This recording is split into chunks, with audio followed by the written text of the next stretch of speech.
Hello viewers, if you are new to the channel, please hit the like and subscribe button and share it with your friends. Also, click on the bell icon so that you get the latest information about the videos that are uploaded. Hello students, welcome back to the new video. In this video, we are going to continue the ongoing chapter number 15, Some Natural Phenomena. In today's session, we will discuss about the transfer of electric charge and an electroscope. Students, in the previous class, we have learned how electric charge can be produced by rubbing, conduction or induction. Today we will see how the electric charge can be transferred. Okay. So, electric charges are generated by rubbing, conduction and induction. But the charge generated by rubbing are static and cannot flow by themselves. So, the electric charge produced by rubbing is static in nature. The electric charges can be transferred from a charged object to an uncharged or neutral object by conduction. So, conduction method can be used to transfer the electric charge from a charged object to an uncharged or neutral object.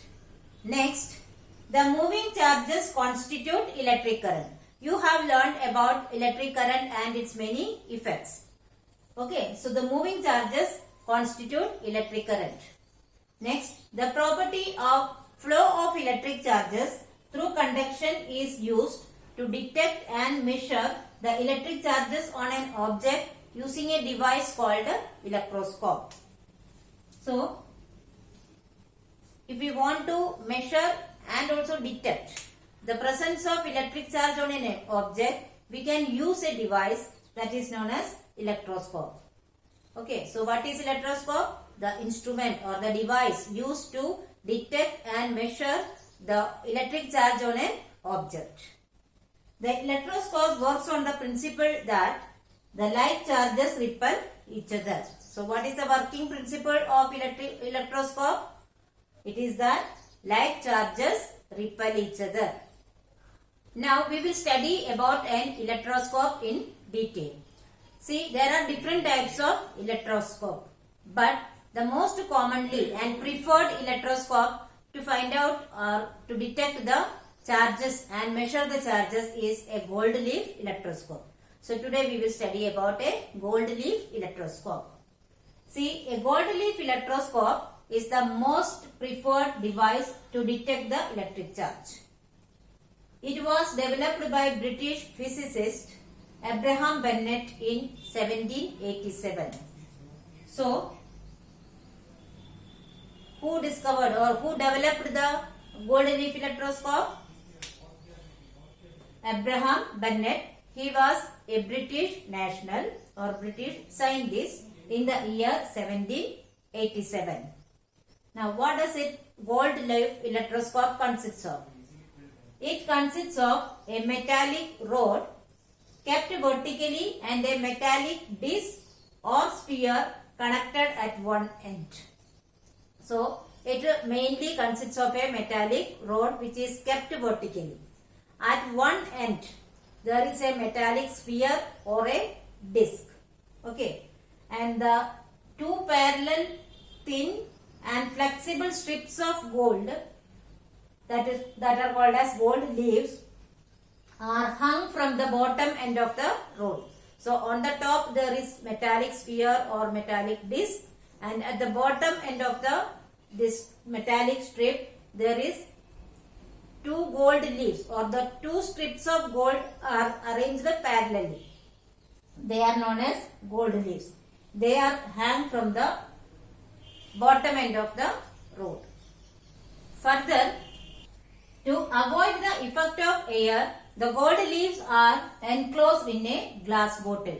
So, at the bottom end of the metallic rod, the gold leaves are there and that portion is enclosed inside a glass bottle. What is the reason? To avoid the effect of air. Next, now we will see how does it works.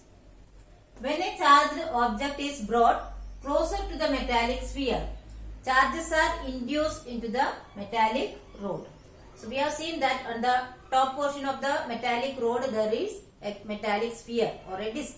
So when a charged object is brought near to that metallic sphere, by induction method the metallic rod gets charged. Then what happens as a result? As a result, the gold leaves hanging from the metallic rod move apart. At the end of the metallic rod there are two gold leaves which are kept parallel to each other. Okay. So when the charge starts flowing through this metallic rod, the gold leaves move apart. Further, the angle through which the gold leaves move apart gives an approximate measure of the charge. That means when an object is brought, when a charged object is brought, and how far the gold leaves move apart give us an idea about the quantity of charge present in that object. Now, if the charge on the electroscope is more, the gold leaves repel more apart. So, if the repulsion of the gold leaf is more, we can say that the charge is more on the electroscope. Now, when an uncharged object is brought near the disc, the gold leaves will not diverge. That means if the object brought near the electroscope does not carry any charge, then the gold leaves does not diverge or does not move apart. So this is a sure test of the presence of charge on an object.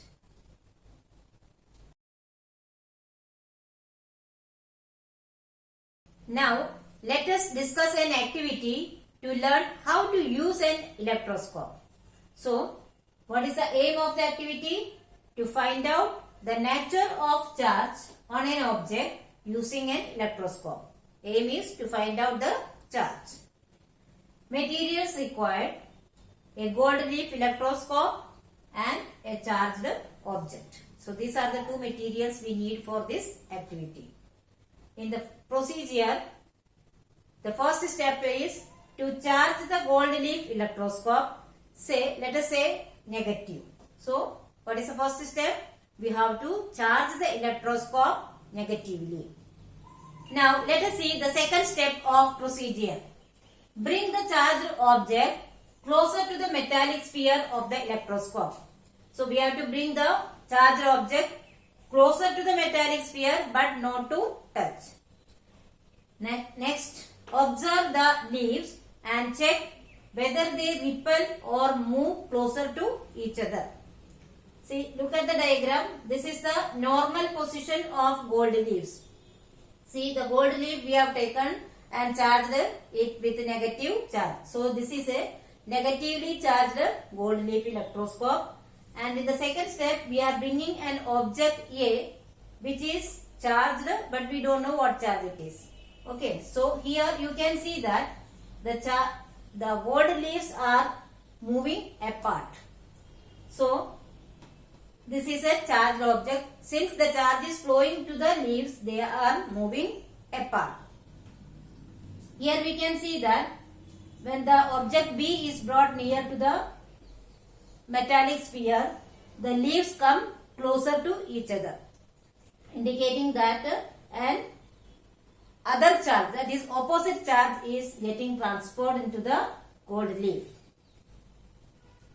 Now let us see the observations and conclusions. First one, if the gold leaves diverge, it indicates that the negative charge on the leaves have increased. This happens due to the movement of electrons from the object to be tested towards the gold leaves. So the diversion of the gold leaves indicates that more negative charge has entered into the gold leaves, and that is possible only from the object that is brought near the sphere. So what we can conclude? We can conclude that the unknown charge on the object is negative. Now let us see the second observation. If the leaves of the electroscope converge or come closer, it indicates that the negative charge on the leaves has reduced. This happens due to the transfer of electrons from the gold leaves to the object to be tested. So in the last diagram we have seen that the gold leaves have converged or come closer to each other, and this is possible only if the electrons from the gold leaves is transferred to the object to be tested. And if electrons are transferring from the leaves to the object, we can conclude that the unknown charge on the object is positive. Now let us see what is earthing.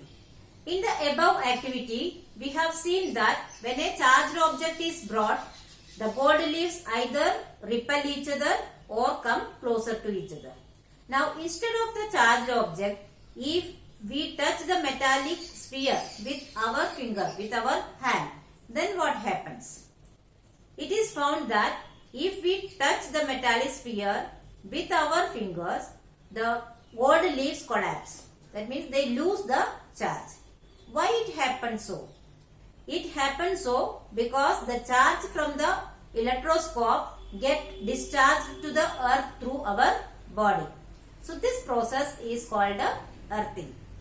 So how can we define earthing?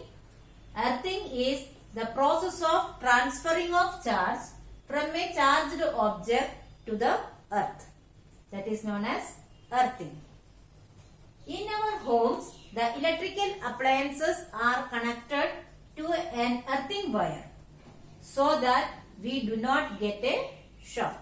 So if we check the electrical appliances at your house and check the connections, we can see that it is connected to a wire that is called earthing. Why is it important to have an earthing wire in all electrical appliances? So that when we operate the appliances, we won't get the shock. So students, I hope you have understood the topics very well. But still, if you have any doubt, you can write in the comment section. I will surely try to solve it as early as possible. Here are some review questions. Please solve it in your notebook. Thank you.